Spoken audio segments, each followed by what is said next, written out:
পশ্চিমবঙ্গে তৃণমূল কংগ্রেসের ভোট রাজনীতি ছাড়া আর কোনো রাজনীতি নেই। মীনাক্ষী মুখোপাধ্যায় কোথায় লড়বে, মীনাক্ষী মুখোপাধ্যায় আদৌ ক্যান্ডিডেট হবে কিনা সেটা সিপিআইএম ঠিক করবে। একটাও বৈধ ভোটারকে বাদ দিয়ে পশ্চিমবঙ্গে ভোট করাতে চাইলে লড়াই হবে। এসআইআর এর বিরুদ্ধে মমতা বন্দ্যোপাধ্যায় ধর্নায় বসবেন, 6 তারিখ ঘোষণা করা হলো। তারপরে তার আগেই আপনারা নির্বাচন কমিশনের সামনে ধর্নায় বসলেন, রাতভর ধর্নায় থাকলেন। মুখ্যমন্ত্রী কিসের জন্য বসবেন, কিসের বিরুদ্ধে বসবেন তা নিয়ে আমি কেন বলবো? একই তো লড়াইটা, এসআইআর এর বিরুদ্ধে 60 লক্ষ নামে পাশে বিচারাধীন। তাহলে ওদের সঙ্গে লড়াই লড়বো নাকি একসাথে? লড়াইটা তো একই। কোথায় লড়াইটা আছে? কোথাও গিয়ে কি মানুষের আবেগটা নিজের থেকে টানার একটা প্রশাসনের চোখের সামনে মতুয়ারা নাগরিকত্বের ফর্ম বিক্রি করলো, কোন পুলিশ তাদের বিরুদ্ধে এফআইআর করেছে? কোন রাজ্য সরকার তাদের এই কাজকে বন্ধ করেছে? কোন অধিকারে পারে? লড়াইটা একই বললেই হলো। এসআইআর এর বিরুদ্ধে 60 লক্ষ এসআইআর মানুষের নামে পাশে করেছে, এসআইআর কে কেন্দ্র করেই তো নাগরিকত্বের প্রমাণ তার কাগজ বিক্রি করেছে।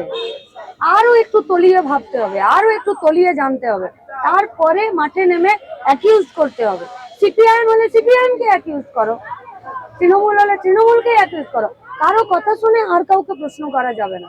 আগে আমাদেরকে দেখতে হবে যে তার ভূমিকাটা কি। তাহলে মমতা বন্দ্যোপাধ্যায়ের এই যে লড়াই, এই যে ধর্না, একে তাহলে বলছেন নাটক, শুধুমাত্র মানুষের আবেগ বা ভোট পাওয়ার একটা কৌশল?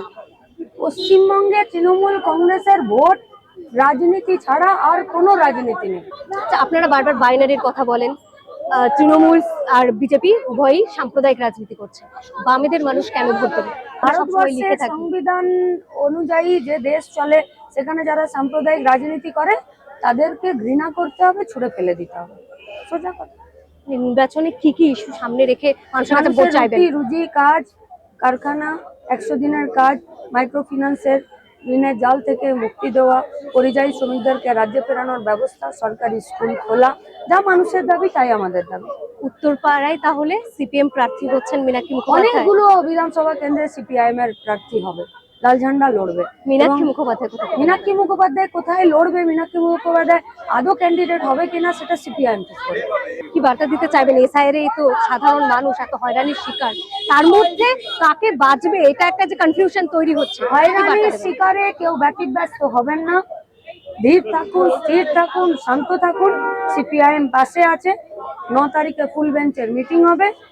একটাও বৈধ ভোটারকে বাদ দিয়ে সিপিআইএম ঘোষণা করেছে, বামপন্থী দলগুলো ঘোষণা করেছে, একটাও বৈধ ভোটারকে বাদ দিয়ে পশ্চিমবঙ্গে ভোট করাতে চাইলে লড়াই হবে।